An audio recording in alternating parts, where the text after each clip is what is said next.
नमस्कार बंधुरा आरोही किचेने आपनादेर स्वागत जानाई। आज के आमार रेसिपि तिलेर टक और चितई पिठा। तिलेर टकेर जोन्नो आमि निये निচ্ছি तिल, नारकेल कोड़ा, दूध, चीनी, आतप चाल, लवण। टकेर जोन्नो आमि प्रथमे এইভাবে गोटा तिल निये निচ্ছি। तिलटाके एक पाक घुराबो किना बंद करे দিব, सब खोसागुलो उठे जाबे। बेशी पाक देবেন না, তাহলে গুঁড়া হয়ে যাবে। তাকে ধরিয়ে নিয়েছি, হাঁড়িটা বসিয়ে দিলাম উনুনে। প্রথমে জল দিয়ে দিব, গুঁড়ো করে নিয়েছি। এইভাবে ঝেড়ে নেবেন আপনারা, সব খোসা বেরিয়ে যাবে। সব খোসা উঠে গেছে, এটাকে ভালো করে ধুয়ে নিতে হবে। 250 তিল হলে 100 আতপ চাল দেবেন। আতপ চালটাকে আগে ভিজিয়ে রাখবেন, তিলটাকে ধুয়ে মিক্সচারে দিয়ে পেস্ট করে নেবেন। আপনারা পেস্টটা দেখে বুঝতে পারছেন আমি কি রকম ভাবে করেছি। চালটা ফুটে গেছে খুব ভালোভাবে। আমি নারকেল কোড়াটা দিয়ে দেব জলের মধ্যে। আমি চিনি নিয়ে নিয়েছি, চিনিটা দিয়ে দেব। আপনারা যেরকম মিষ্টি খাবেন পছন্দ মতো মিষ্টি দেবেন। তিল আর চালটাকে যখন পেস্ট করেছি, তিল আর চালের মধ্যে আমি অল্প সামান্য জল দিয়েছি। এবার তিলটাকে আমি ঢেলে দেব আর একদিক দিয়ে নাড়বো, নাহলে দলা পেকে যাবে। স্বাদ মতো লবণ দেবেন।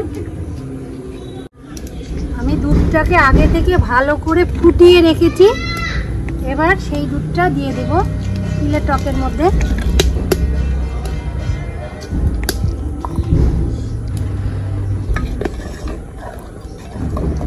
টকের মেন উপকরণ হচ্ছে আমের ফলসি। আমের ফলসিটা আমি ধুয়ে নিয়েছি। এই তিলের টকটা যতক্ষণ না গাঢ় হয়ে আসছে আমি ততক্ষণ ফোটাবো। ফলসিটা এবার দিয়ে দেব। ঘন্টা ভিজিয়ে মিক্সারে গুঁড়ো করে নিয়েছি।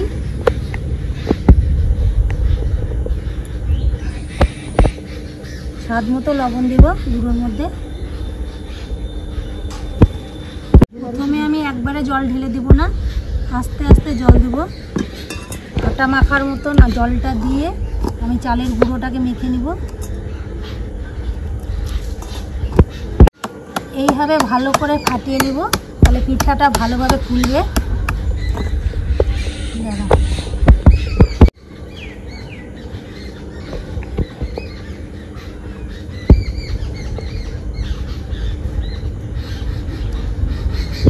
আমি এটা 1 ঘন্টা ভিজিয়ে রেখেছি, তার জন্য পাতলা করেছি।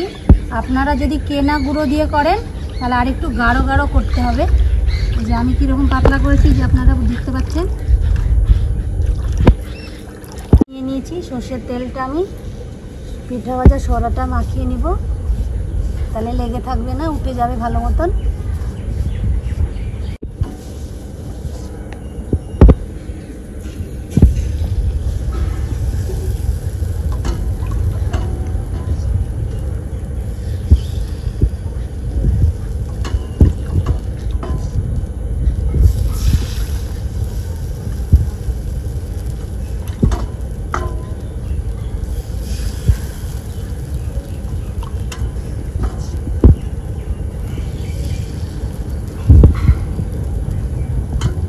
ঢাকনাটা দিয়ে দিব, ভালো করে ঢেকে দিব, ফুলবে।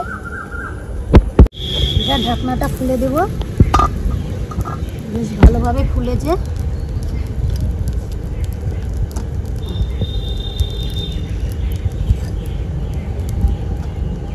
প্রথমে পিঠার জালটা একটু জোরে দেবেন, তারপরে লাস্টে আস্তে জালটা একটু কমিয়ে দেবেন, তাহলে পিঠাটা খুব সুন্দর হবে।